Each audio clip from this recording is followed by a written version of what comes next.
देख रहे हैं the daily show with Munir Memon. अस्सलाम वालेकुम, आप देख रहे हैं प्रोग्राम मुनीर मेमन के साथ। कल जो कुछ लाहौर की सड़कों पे हुआ, जो कुछ लाहौर के मनाजिर थे, वो यकीनी तौर पर किसी भी आजाद मुल्क के हो नहीं सकते। कल जिस अंदाज से पाकिस्तान के एक बड़े शहर लाहौर में पुलिस और पॉलिटिकल वर्कर्स आमने सामने आए, उस सबको देखते हुए यही नजर आता है कि शायद पाकिस्तान में आजादी इजहार राय के हवाले से अब मामला और मुश्किल हो जाएंगे। कल के वाकये ने एक और वाकई की याद ताजा कर दी, वो है लाहौर मॉडल टाउन सानिया। जैसे लाहौर मॉडल टाउन साने में पुलिस और निहत्थे लोग आपस में आमने सामने हुए और उस वक्त भी बहुत बड़ा जानी नुकसान हुआ। उसके बाद आज ये देखने में आया कि एक और ऐसा ही वाकया हुआ जिसमें बहुत बड़ी तादाद में लोग जख्मी भी हुए और शहादतें भी हुई। इसमें एक और अहम शहादत ये भी थी कि पाकिस्तान तहरीक इंसाफ के एक कारकुन को भी शहीद कर दिया गया, जिसकी शहादत पूरी तौर पर मुबैना तौर पे एक पुरस्कार वाकया नजर आती है। कैसे वो शहादत हुई, कैसे ये सब हुआ, यकीनी तौर पे इसके बारे में कुछ कहा नहीं जा सकता। आज की बहुत बड़ी डेवलपमेंट ये भी है कि पाकिस्तान तहरीक इंसाफ के सरबराह जनाब इमरान खान साहब की तकारीर के ऊपर जो पाबंदी आयद की गई थी, वो पाबंदी को फिलहाल मुअत्तल कर दिया गया और अब करीब एक larger bench, full court bench इस हवाले से केस की सुनवाई करेगा और बात का तयन किया जाएगा कि क्या ये पाबंदी सही लगाई थी या गलत। लेकिन अब तक जो ताजा तरीन इतलात है ये कि खान साहब की जो पाबंदी थी तकारीर को नशर करने की, वो पाबंदी को इस वक्त खत्म कर दिया गया है। जिस निजी चैनल के ऊपर पाबंदी लगाई गई थी, उस निजी चैनल को भी बहाल कर दिया गया है। तो अब तक जो अपडेट है वो आप तक शेयर करें। आज हमारे साथ प्रोग्राम में गुफ्तगू करने के लिए दो बड़ी अहम शख्सियात मौजूद हैं। मैं तारुफ कराना चाहूंगा जनाब शुएब राजा साहब का, जो सीनियर साहब हैं, तजज़ियाकार हैं, इस्लामाबाद से हमें ज्वाइन कर रहे हैं, और साथ में हम टेलीफोन लाइन पे ज्वाइन करेंगे जनाब रिजवान शाह साहब, सीनियर साहब भी तजज़ियाकार हैं। शेख साहब, गुफ्तगू का आगाज आपसे करते हैं कि ये जो कुछ हुआ, जिस अंदाज से कल एक लाहौर के मनाजिर देखने में आए, कल जो कुछ लाहौर की सड़कों पे तसादुम की सूरत हाल बनी, आखिर इसकी वजह क्या है? बिस्मिल्लाहिर्रहमानिर्रहीम। मेमन साहब, गुजारिश ये है कि पहली बात तो ये है, आपने जो बात बड़ा अच्छा आपने स्टार्ट किया, मगर इसमें दो बातें बड़ी अहम है। देखें, बात सुने। गुजारिश ये है कि मुझे तो अब लग ही नहीं रहा कि हम आजाद रहे हैं। पता नहीं, आजादी तो हमें शायद हमें एक लॉलीपॉप ही दिया गया, आजादी तो हमें भी नहीं आज तक। और कल के जो वाकयात हैं वो बड़े सीधे साधे हैं भाई।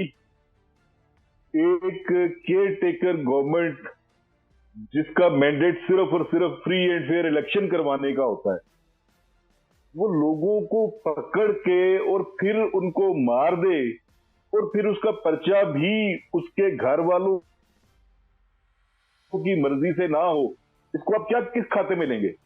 ये तो मतलब ये कि मुझे तो ये लग रहा है जैसे ये पाकिस्तान को खुदा ना खास्ता मकबूजा कश्मीर या फलस्तीन बनाना चाह रहे हैं। फलस्तीन में भी शायद ये नहीं होता होगा, औरतों के ऊपर जो वाटर कैनन से जो पानी फेंका गया उसमें तेजाब शामिल था, उसमें कुछ और चीजें थी, जिसके ऊपर पानी गिरता था उसको शदीद जलन होती थी और सांस लोगों को रुक रहा था। ये कौन सा मैंडेट इनको मिला है? इनका मैंडेट सिर्फ एक है, फ्री एंड फेयर इलेक्शन का। और दूसरी जो बात, जो सबसे अहम बात है, वो ये है, जब सूबाई असेंबली के इलेक्शन का ऐलान हो जाता है, उसके बाद दफा 144 किस कानून के तहत लगाएगी? कौन लगा सकता है ये? लेकिन दफा तो जीता मजाक है। दफा 144 में तो 4 लोग इकट्ठे हैं। दफा 144 लगाई तो जा सकती है, लेकिन इसकी टाइमिंग के ऊपर भी सवाल उठाया जा रहा है कि आखिर ऐसी क्या जरूरत पेश आई कि इस तरह के कानून की इम्प्लीमेंटेशन की जरूरत पड़ी। लाहौर में खुदा ना खास्ता कोई लॉ एंड ऑर्डर के हवाले से मामला तो कशीदा हुए नहीं कभी भी। जमान पार पे हम देखते हैं कि आए दिन पुलिस आती है, बड़ी भारी नफरी में पुलिस मौजूद है, लेकिन लाहौर अमूमन पुरअमन नजर आया। कोई ऐसा वाकया नजर नहीं आया कि इस तरह की दफात का इतलाक किया जाए।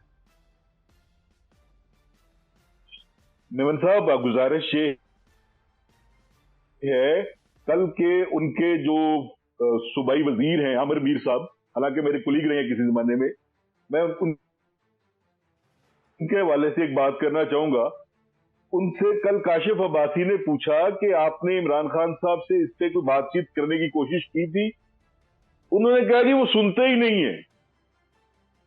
सुनते नहीं है मतलब ये कि उन्होंने ये कोशिश ही नहीं की कि उनसे बात करते कि भाई आप इसका कोई रूट चेंज कर लें या कुछ और कर लें या ये कर लें। ये प्री प्लान्ड है, और प्री प्लान्ड इस वजह से है कि ये इलेक्शन जो है उसको नहीं करवाना चाहते। That is very much clear. सही। अब इस पे अब जो मर्जी कह लें आप। और दूसरी बात ये है कि मैं आपके तौसत से मैं ये मुतालबा करता हूं कि जो केयर टेकर चीफ मिनिस्टर है वो बायस्ड है, वो क्लियर नहीं है, उसकी उसकी उसकी तकर्री भी गैर आईनी है, ठीक, उसको फौरी तौर पे तब्दील होना चाहिए। शेर ये साहब कोई मजाक नहीं है, केयर टेकर एक बंदे की जान गई है।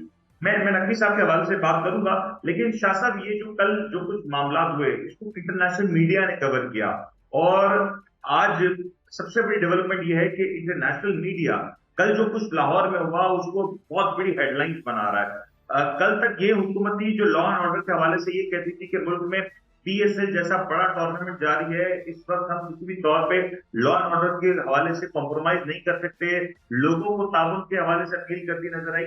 लेकिन आज यही हुकूमत ने ये जो मनाजिर क्रिएट किए लाहौर की सड़कों पे, जहां पे इस वक्त पीएसएल का मेला सजा हुआ है, वहां पे जब ये सब कुछ हो रहा है, इंटरनेशनली जब ये सब देखा जा रहा है, तो इसका क्या असर होने जा रहा है?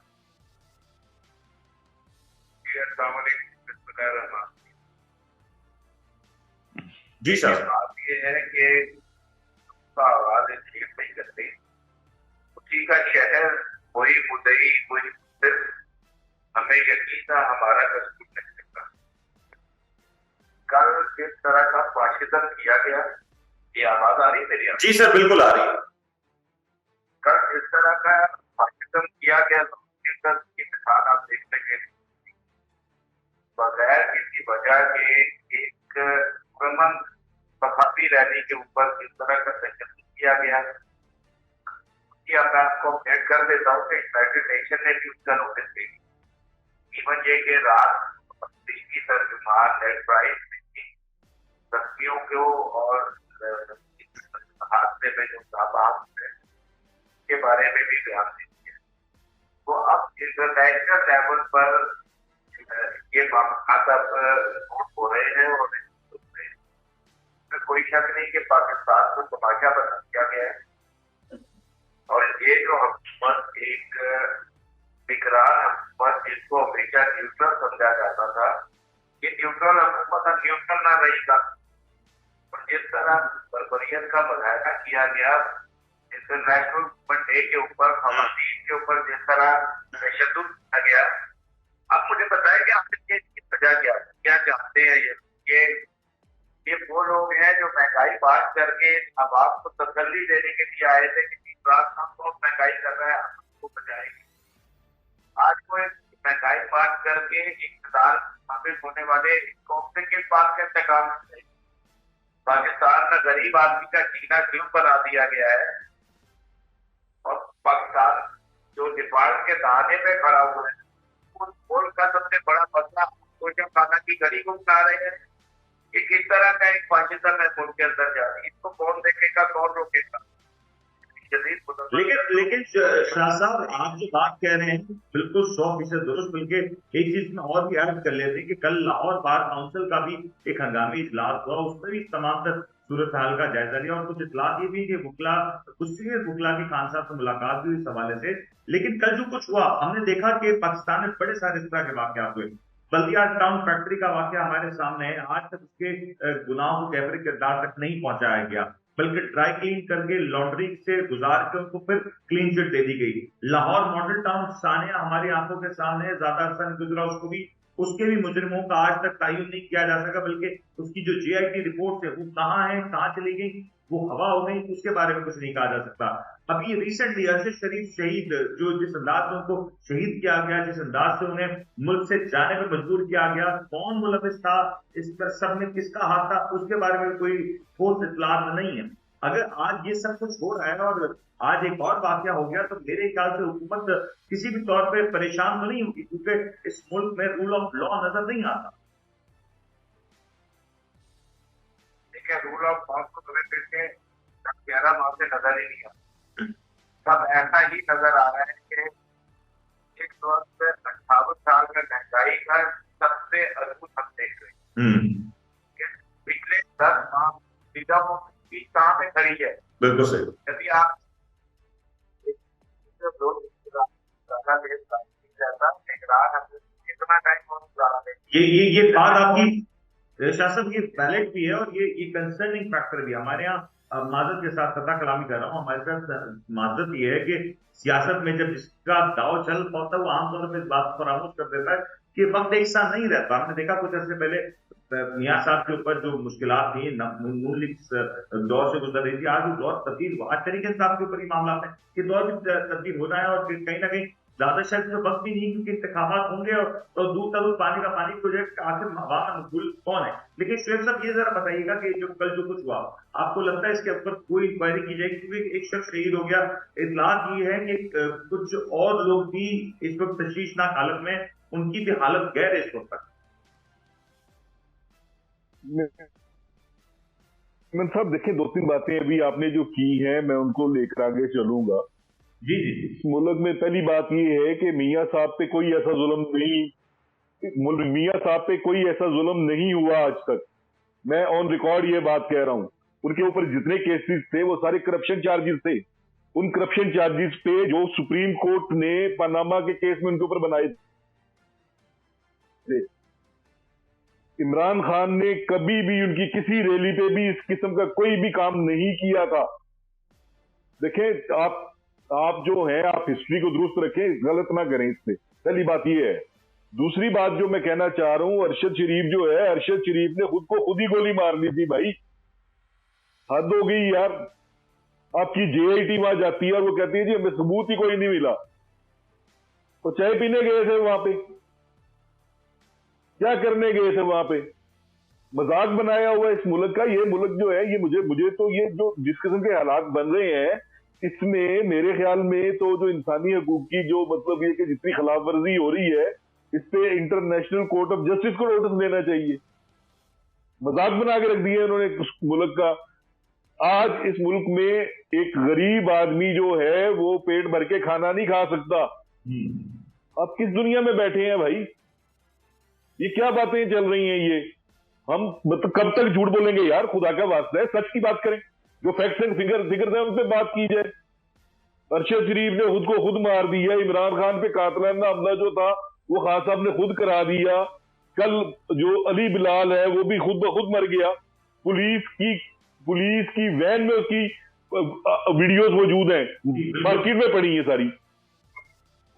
उसके बाद वो मर जाता है। जिम्मेदार कौन है? मैं जिम्मेदार हूं।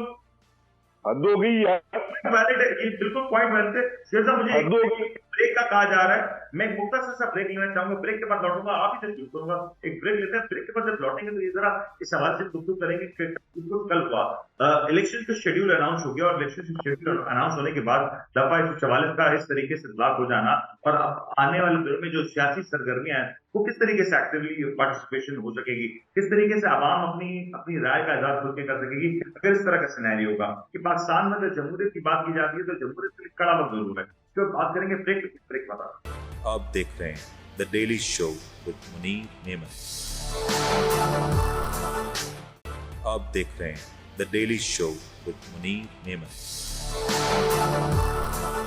प्रोग्राम में आपके बारे में कुछ आप कहते हैं, तस्करा करते हैं कि जो कुछ हुआ कल, यकीनी तौर पे इससे आवाम में खौफ व हिरास पैदा हुआ। और जब लाशें गिराई जाती हैं, जब खून बहाया जाता है, तो फिर आवाम में खौफ व हिरास बहुत बड़ी तादाद में होता है। खवातीन, बच्चे, बुजुर्ग, कल बड़ी तादाद में इनको पुलिस की जानिब से जिस अंदाज से निशाना बनाया गया, कुछ इस तरह की इतलात भी है कि इस तमाम कार्रवाई में कुछ पुलिस वाले भी जख्मी हुए। लेकिन ये कुछ ना होता, दोनों तरफ की तरफ से मैं बात कर रहा हूं कि कोई भी अगर कल जख्मी ना होता और ये तमाम कारवां बड़ा प्रोटेस्ट करता या जो भी अपनी रैली निकालनी थी वो हो जाता, पुरअमन तौर पर अगर उसको डील किया जाता तो क्या ही बेहतर था। क्योंकि बात करें पुलिस वालों की या इस तरफ के लोगों की, वो सभी लोग पाकिस्तानी है, वो हमारे अपने हैं। लेकिन कल जो कुछ हुआ, आखिर में कोई ना कोई उसका जिम्मेदार है और कोई ना कोई है जिससे इस तमाम सूरत को बेहतर अंदाज से टैकल नहीं किया। और ये कुछ हुआ तो आने वाले दिनों में पाकिस्तान में जो सूबाई इलेक्शन में इंतखाबात होने हैं उसकी सियासी सूरत कैसे तब्दील होगी। शेर साहब, ये बड़ा सवाल है क्योंकि आप खौफ हिरास किए और हम देख रहे हैं कि लोग उस तरीके से निकल नहीं सकेंगे। तो अगर यही कुछ माहौल होता है और यही कुछ एक खौफ रहेगा आवाम में, तो आवाम कैसे घरों से बाहर निकल सकती? नहीं मेमन साहब, मैं इस पे थोड़ा सा मेरा पॉइंट थोड़ा सा डिफरेंट है। मेरे ख्याल में लोगों ने अब खौफ को हटा दिया है, अब लोगों में खौफ नहीं रहा। वो अली बिलाल जिसकी शहादत हुई है, उसके वालिद का आप इंटरव्यू सुन ले, वो क्या कह रहा है। ठीक है, बात ये है कि ये जो कुछ कर रहे हैं, ये वो गड़ा खोद रहे हैं जिसमें उन्होंने खुद मर गिरना है। आप मेरी बात नोट कर लें, जब भी इलेक्शन होगा, अगर खान को पहले अगर उसने सिंपल मेजोरिटी लेनी थी तो वो क्लीन स्वीप करेगा। इनकी इन हरकतों की वजह से, ये जो हरकतें हो रही है ना, इस वजह से वो पूरे पाकिस्तान में आप देख लीजिएगा वो क्लीन स्वीप करेगा। इनको बेवकूफों को, इनको कौन सियासतदान कहता है? ये सियासतदानों वाले रवैये हैं, ये सियासतदानों वाले रवैये नहीं है भाई। सियासत बड़े हौसले की बात होती है, लेकिन ये फाशिस्ट हैं। आपको नहीं लगता इसके ऊपर कोई इंक्वायरी हो सकती है? उसके ऊपर आज भी किसी ना किसी को सामने लाया जाए, क्योंकि किसी ने तो इसके ऑर्डर्स दिए होंगे ना। हम भुट्टो साहब के केस की रेफरेंस देते हैं अक्सर कि भुट्टो साहब ने एक निजी महफिल में या एक पर्सनल कैपेसिटी में कुछ अहकाम दिए जिसको शायद इंटरप्रेट किया गया, सही किया गया, गलत किया गया, वो एक अलग बहस। लेकिन वो उसके ऊपर भी एक केस बना, उसके ऊपर आज भी बहुत से लोगों की तशवीश है, बहुत से लोगों के डिफरेंट ओपिनियंस भी हैं, उसकी भी कदर की जाती है। लेकिन कल भी जो कुछ हुआ वो आपको लगता है कि पुलिस ने ऐसे ही कर दिया? पुलिस इतनी तैयारी के साथ, भरपूर तैयारी के साथ ऐसी सड़कों पे आ गई, ऐसे ही कारकुनों के साथ गुत्थम गुत्था हो गई? देखिए, पहली बात तो ये है कि मुझे तो सच्ची जो बात है, अगर जो मुझसे पूछे, मैं कल ये इसकी मतलब वीडियोस वगैरह देखता रहा हूं, मुझे तो वो पुलिस वाली लगी ही नहीं है। जिस तरह से उन्होंने लोगों की गाड़ियों के अंदर औरतें बैठी हैं, शीशे तोड़े हैं, सब कुछ तोड़े हैं, मुझे तो ये लग रहा है कि इन्होंने गुल्लू भट्टों को वर्दियां पहनाई हुई थी। पुलिस ऑफिशियल कभी भी इस किस्म की जरूरत नहीं करता। उसको भी पता है कि कल हुकूमत चेंज हो जाएगी, मैं किसको जवाब दूंगा। बात ये नहीं है भाई। और जो जहां तक आप बात करें ना भुट्टो साहब के दौर की, तो भुट्टो साहब के दौर में हमारे कानून की कोई मतलब ये कि क्या कहना चाहिए, उसकी कोई अहमियत थी। अब तो कानून है ही कोई नहीं, अब तो जंगल है भाई। बल्कि जंगल भी शायद इससे बेहतर होता है। जब शेर का भी पेट बड़ा होता है तो वो खामखा जानवरों के ऊपर हमला नहीं करता। या तो ये तो जानवरों से भी बुरे होते हैं। क्या कर रहे हैं ये लोग? आपका से मुल्क नहीं चलते। ये बड़ी अफसोस की बात है कि हम कहने को तो एक जमहूरी और एक आईनी मुल्क में रहते हैं, लेकिन वहां पे इतना बड़ा सामना हो जाता है कि दिन की रोशनी में इतने सारे लोगों को मारा जाता है, पीटा जाता है और फिर उनको शहीद किया जाता है। लेकिन उसके ऊपर शायद हमेशा की तरह कोई कार्रवाई भी ना हो, अगर हो भी गई तो कोई भी जो असल मुसलमान है वो कैमरे के दांत तक तो नहीं पहुंचे। मेमन साहब एक बात ऐड करना चाहूंगा। देखिए, तहम्मुल से मेरी बात को सुनिएगा और समझिएगा इस बात को। खुदा ना खास्ता आपके किसी अजीज के साथ कोई ऐसा वाकया पेश आ जाता है, कोई करीबी अजीज के साथ, FIR दर्ज कराने का हक सिर्फ और सिर्फ आपको है, किसी और को नहीं है। बिल्कुल सही। मेरी बात समझ रहे हैं ना? जी। कल अली बिलाल शहीद होता है, उसका बाप सारी रात थाने में बैठा रहा है, उसकी FIR वो DSP करवा रहा है जिसने उनको मारा है। ये कानून है इस मुल्क का। कहां से आया ये कानून? सर ये पुलिस ने उसको पकड़, यकीन तौर पे ये एक सवाल है और वैलिड है, और ये पूछा जाना चाहिए कि आखिर अगर ये कुछ हो रहा है तो खुद बता रहा है कि इंटेंशंस क्या है इदारों की, या इदारों में मौजूद जो लोग हैं उनकी क्या इंटेंशन। लेकिन शाह साहब, ये जो शुएब साहब ने बात बताई है ये बड़ी संगीन है, क्योंकि अगर एक आदमी को दिन की रोशनी में कत्लेआम कर दिया जाता है, उसको बिना वजह, बिना किसी उज़्र के उसको कत्ल किया जाता है और उसके ऊपर कोई कार्रवाई भी नहीं हो सकती, और उसका एक बेबस बाप उसकी मैं ये कहूं कि उसके हवाले से कोई FIR भी दर्ज ना करा सके, तो सर ये पूरे सिस्टम के लिए एक सवालिया निशान तो नहीं उठ गया हमारे? बात कर रहे हैं ये रोजों के कौन की बात कर रहे हैं जहाँ पर आवाम को जमहूरियत के नाम पे लूटा जाना है और बेनिफिट लेते हैं, वो जो जमहूरियत के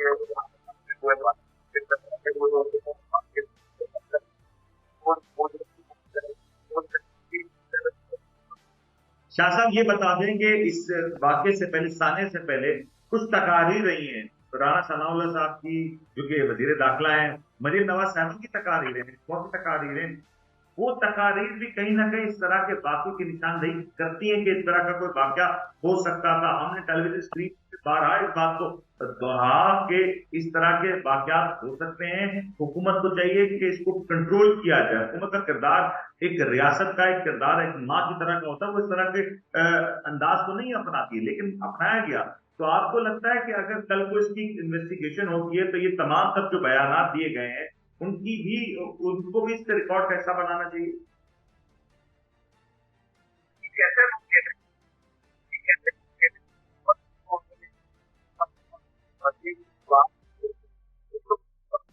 लेकिन शाह साहब ये सवाल मैं आपसे आपसे भी करूंगा और मैं चाहूंगा इसके बाद शेख साहब भी इसका जवाब दें। लेकिन शाह साहब पहले आप बताइएगा, एक वक्त में लाहौर मुस्लिम लीग का किला हुआ करता था, गढ़ हुआ करता था। आज लाहौर की जो सूरत हाल है उसको ज्यादा बेहतर नजर नहीं आई। लाहौर में अगर इस तरह के वाक़यात होंगे तो नून लीग को अपना वोट बैंक सिक्योर करने में मुश्किलात नहीं होंगी। मेरे ख्याल में आपने जो अभी बात कही ना थोड़ी देर पहले आपने सवाल किया था, मुनासिब नहीं समझा कि मैं आप लोगों की बात काट के सुनता।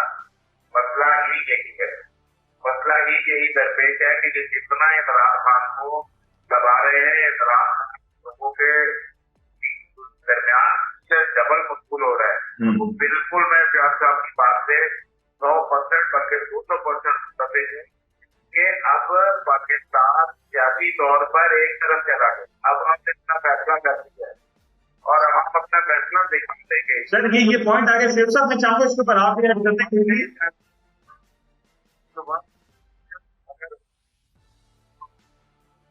पॉइंट ले चुका शेख साहब जाना कि शेख साहब लाहौर नून लीग का एक बड़ा स्ट्रॉन्ग जोन का कहलाया जाता था। आज भी नून लीग का दावा यही कि लाहौर उनका स्ट्रॉन्ग जोन है।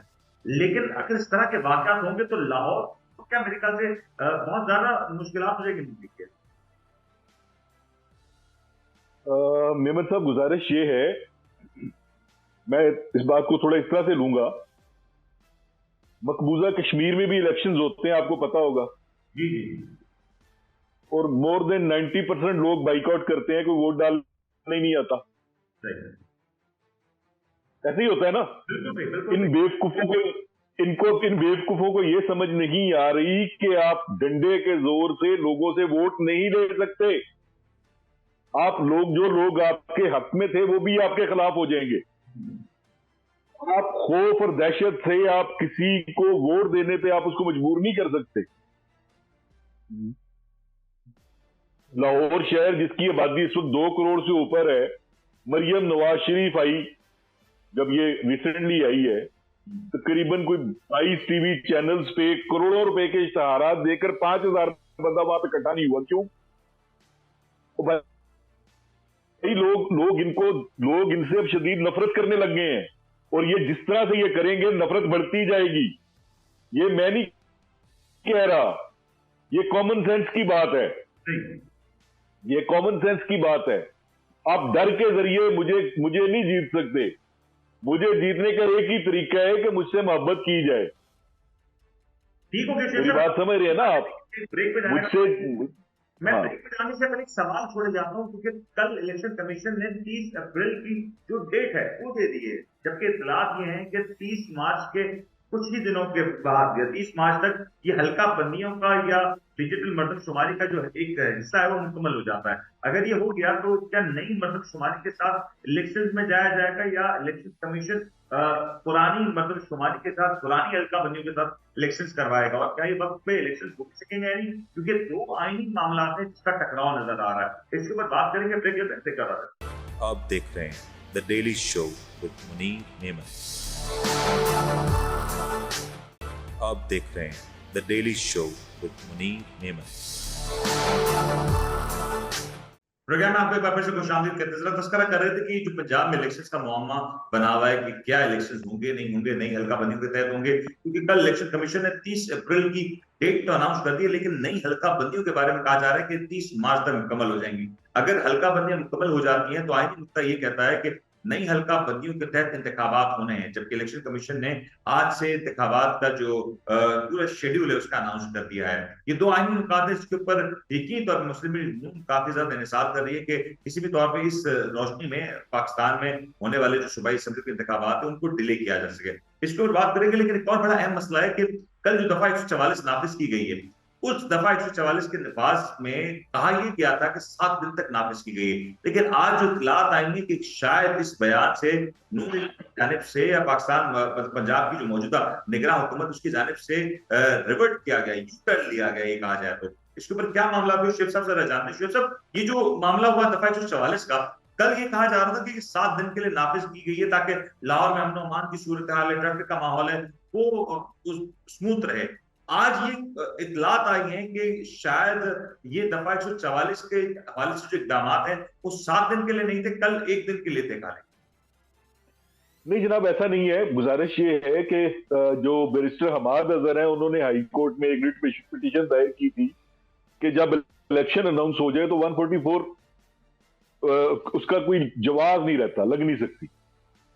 उस पे कोर्ट में जब आज प्रोसीडिंग शुरू हुई है और जो पंजाब के जो अपना क्या नाम है उसको, जो पंजाब गवर्नमेंट के जो वकील होते हैं वो पेश हुए और उन्होंने कहा कि जनाब हमने 144 जो है वो खत्म कर दी है। सही। अब सवाल ये उठता है कि ये सिर्फ कल के दिन के लिए थी, जबकि कल तो ये कह रहे थे 7 दिन के लिए लगाई है क्योंकि पीएसएल चल रहा है। हाँ। ये तो इनकी बदनीति साफ नजर आ रही है भाई कि इन्होंने ये रैली के लिए की थी और तो वजह ही कोई नहीं थी। इसमें इनकी बदनीति नजर आ रही है, इसमें पंजाब गवर्नमेंट की बायसनेस नजर आ रही है, कॉमन सेंस की बात है। और मैं हैरान हूं कि जज साहब ने वो जो वकील साहब के इस बयान के बाद वो केस निपटा दिया। वो भाई एक बंदा मर गया है, एक इंसान का बच्चा मरा है, कोई नहीं मर गया। ये तो स्पेसिफिकली क्लियरेंस के लिए था ना कि दफा 144 नाफिज की गई है, नहीं की गई, और की गई है तो कितने अरसे के लिए की गई। तो मेरे ख्याल से कोर्ट से तब तक जो अपना काम किया वो क्लियर करवा दिया कि हुकूमत अभी क्लियर है कि दफा 144 नाफिज नहीं हुई है, और अगर हुई थी तो वो महज 1 दिन के लिए थी। 1 दिन के लिए नहीं थी, यही तो मैं बात कह रहा हूँ। जो नोटिफिकेशन है वो 7 दिन का है।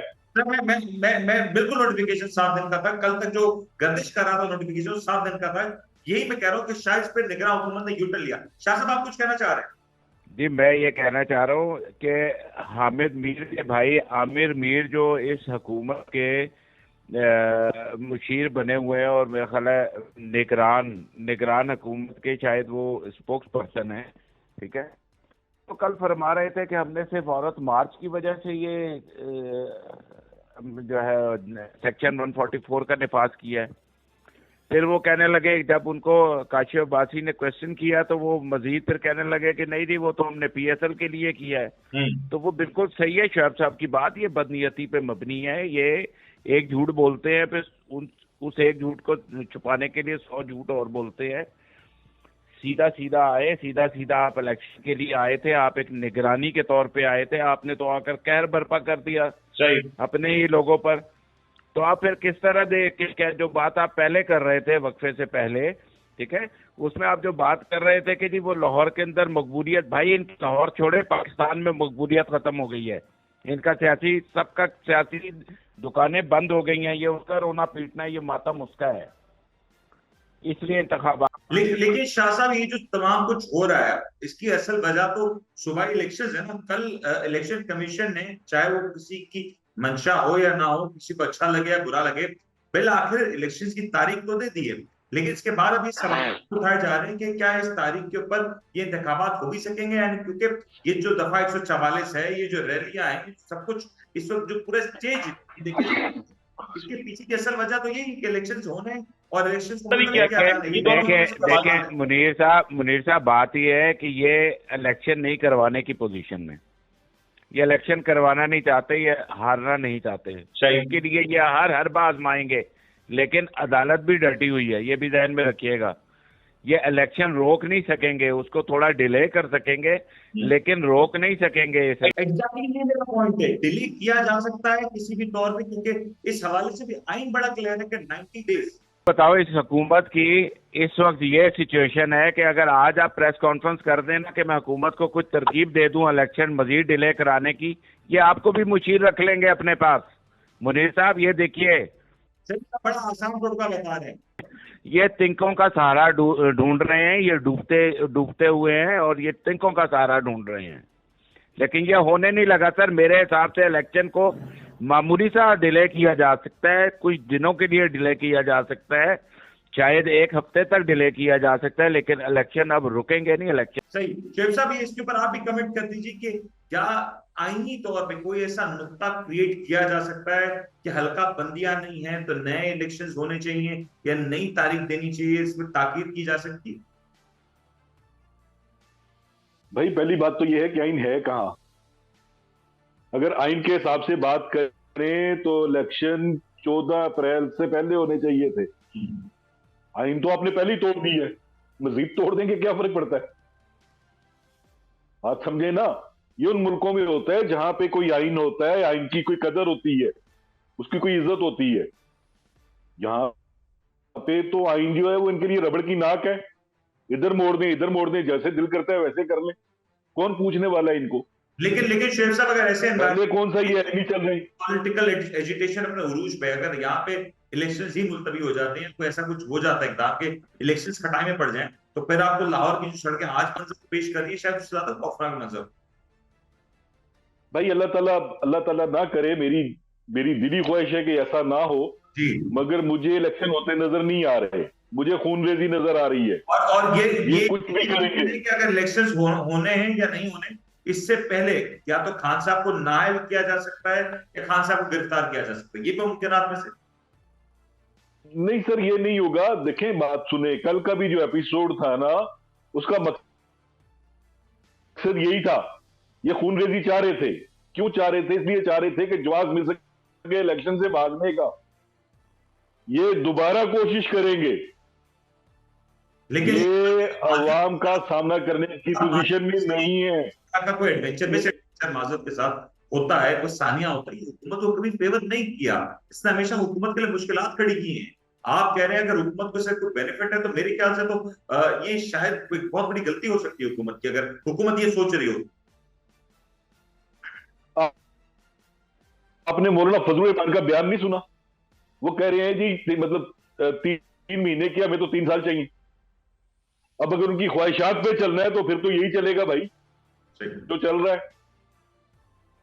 ये जो है, जो मुख्तदर हल्के जो ऊपर एक बड़ी तफ्तीश तफसील कि अभी तक अगर मुल्क के हालात काबू में हैं, अभी तक अवाम का रिएक्शन रोडों पर नहीं आया, तो इसका एहसानमंद होना चाहिए तमाम इदारों को इमरान खान का। इमरान खान वो वाहिद बंदा है जिसने अभी तक श्रीलंका या तुर्की जैसे हालात पाकिस्तान में पैदा नहीं होने दिए। वो उन हालात और अवाम के दरमियान जामिन बन के खड़ा हुआ है। ये बात समझ क्यों नहीं आ रही हुकूमत को, ये बात समझ क्यों नहीं आ रही इदारों को?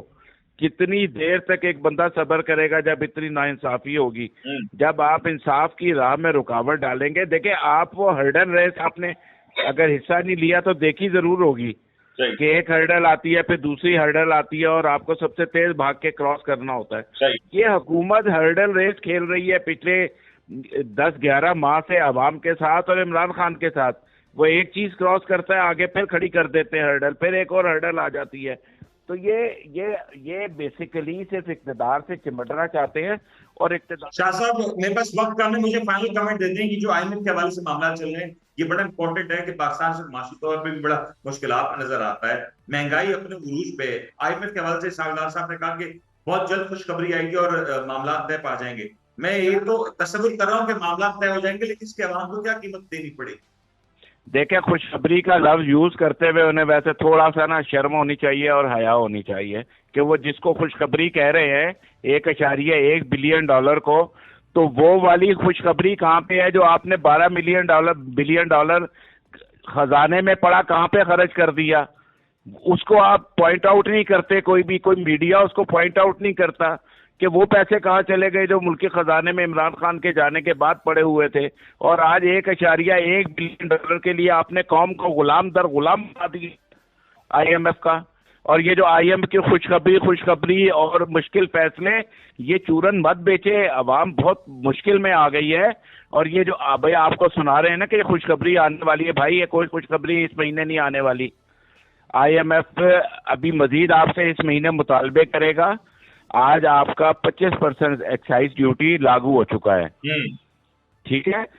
अभी IMF आपको इस महीने में बिल्कुल साइन नहीं करेगा। IMF ये मामलात लेके जाएगा अप्रैल के पहले हफ्ते तक। सही। और इस दौरान आपसे मजीद वो कंडीशंस पे कंडीशंस साइन करवा। इत्तलात की बुनियाद पे कह रहा हूँ, कोई ठोस खबर नहीं है, लेकिन इत्तलात ये है कि जो मॉनेटरी पॉलिसी में तब्दीली की गई, 300% इजाफा किया गया, उसमें मजीद भी इजाफा किया जा सकता है, यानी कि महंगाई और बढ़ी। ये कल स्टेट बैंक के चेयरमैन की मीटिंग हुई है और उसके अंदर उन्होंने कुछ इशारे पेश कर दिए हैं।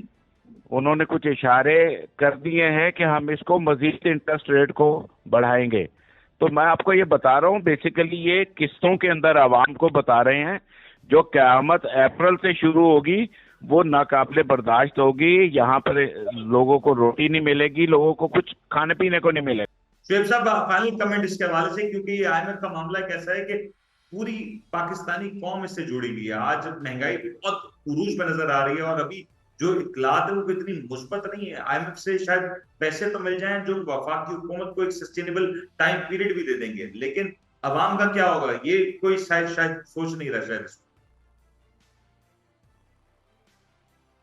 मेमन साहब, ये इतना छोटा सवाल नहीं है जिसपे मैं छोटा सा कमेंट दे दूं, लेकिन सिर्फ एक बात कहूंगा, हमने जितना भी कर्जा लिया है भाई, हम पे वो कर्जा लगा तो नहीं है, उस पे महलात तो और लोगों के बाहर खड़े हो गए, मकरूज हम हो गए, हम हो गई, हमारी औलादें हो गई, ये फैक्ट है। अब भी अगर ये मजीद कुछ लेते हैं, मैं तो हैरान हूं कि ये इसको खुशखबरी कह रहे हैं। तुम कर्जा ले रहे हो, खुशखबरी किस बात की? कोई तेल निकल आया है? क्या कर दिया तुम लोगों ने? कोई बताए ना मुझे, किस बात को कौम को खुशखबरी दे रहे हैं? इस बात की कि कल को आटा जो है 300 रुपए किलो हो जाएगा, ये खुशखबरी है? सर को खुदा का खौफ करें। महलात इन लोगों के बाहर बन गए, मकरूज हम लोग हो गए, हमारे बच्चे मकरूज हो गए। इस पे मुझे तो इसमें ना तो इसमें कोई खुशखबरी नजर आ रही है, ना कुछ और नजर आ रहा है। मेरे ख्याल में अवाम को इस पे सोचना पड़ेगा। जो IMF के हवाले से हम देख रहे हैं कि एक पॉजिटिव जस्टिस शो कर रही है कि IMF के साथ डील हो जाएगी, मामला तय हो जाएंगे, हुकूमत और मीशत भी संभल जाएगी। अगर ये हो जाता है तो आपको नहीं लगता कि हुकूमत ने जो कड़े इक़दाम किए हैं, हुकूमत की कहीं ना कहीं ये ख्वाहिश होगी कि अपने इस दौर इक़्तिदार को कुछ और टूल दी जा सके, चाहे उसकी कोई भी कीमत क्यों ना चुकानी पड़े? मेमन साहब, ड्यू अपॉलॉजी, मैशत तो कभी भी नहीं संभलेगी इनसे, ना ये संभालने के काबिल है, ठीक है ना। ये तो वो लॉलीपॉप है जो हमें बरसों से दिया जा रहा है, ठीक है। मैशत इनसे नहीं संभल सकती, हो ही नहीं सकता। मैशत तब संभलती है जब इंडस्ट्री लगती है, जब आपकी एक्सपोर्ट्स बढ़ती हैं। आपकी एक्सपोर्ट्स तो खत्म हो गई हैं, आप इंटरनेशनल मार्केट में आप कंपीट ही नहीं कर सकते। अब क्या बात कर रहे हैं? शुएब साहब, मैं पहुंच रहा है, वक्त इजाजत नहीं दे रहा कि मजीद आपसे गुफ्तगू की जाए, लेकिन ये बात यकीनी तौर पर अहम है कि आज जो अदालती फैसला है, उस फैसले की रोशनी में खान साहब की तकारीर के ऊपर जो पाबंदी आयद की गई थी, वो पाबंदी को किसी तौर पे रिमूव कर दिया गया और खान साहब की तकारीर को पाकिस्तान के मीडिया हाउसेस नशर कर सकेंगे। लेकिन जब ये मामला ना भी था तो कल एक बड़ा अहम वाकया ये देखने में आया कि इंटरनेशनल मीडिया भरपूर तादाद में खान साहब की तकारीर और जो कुछ लाहौर में हुआ उसको नशर कर रहा था, उसको पाकिस्तान के इदारे रोकने में नाकाम रहे। और यही वजह थी कि कल अक्रॉस द बॉर्डर ये पैगाम भी पहुंचा, उससे पाकिस्तान की जगहसाई भी हुई कि पाकिस्तान में जब लाहौर जैसे मामलात को, लाहौर जैसा शहर इस हद तक गैर महफूज है, जहाँ पे आम आदमी को अपने इज़हार आज़ादी, अपने राय का इजहार करने की आजादी ना हो, तो फिर क्या हम किस मुल्क की, किस जमहूरियत की और किस आइन की बात कर रहे हैं? और कल जो कुछ हुआ उसमें जो कुछ जितने भी लोग जख्मी हो, चाहे वो किसी भी एंड पे हो, चाहे वो प्रोटेस्टर्स हो, चाहे वो पुलिस एहलकार हो, वो सब पाकिस्तानी, वो सब हमारे हैं, वो सब साझे हैं। उनके ऊपर किसी भी किस्म का कोई कॉम्प्रोमाइज नहीं हुआ आज हो सकता। जरूर इस बात की है कि कल जो कुछ हुआ वो आखिर क्यों हुआ, इसकी तफ्तीश की जाए, और कौन है जिसने इस तरह के इकदाम दिए, चाहे वो निगरां हुकूमत है, निगरां हुकूमत के कुछ लोग हैं, चाहे वो निगरां वजीर आला है, वो कौन शख्स है जिसने कल ये तमाम तर काम किया, जिसकी ईमा में सब कुछ हुआ, जिसकी वजह से हमने कीमती जाने अपनी खो दी और हमारे पाकिस्तानी भाई को इतनी ज्यादा तकलीफ उठानी पड़ी। उम्मीद करता हूं आपको आज का प्रोग्राम पसंद आएगा। अपने मेजबान हमने को इजाजत दिया। अल्लाह हाफ़िज़। आप देख रहे हैं the daily show with Munir नेमत।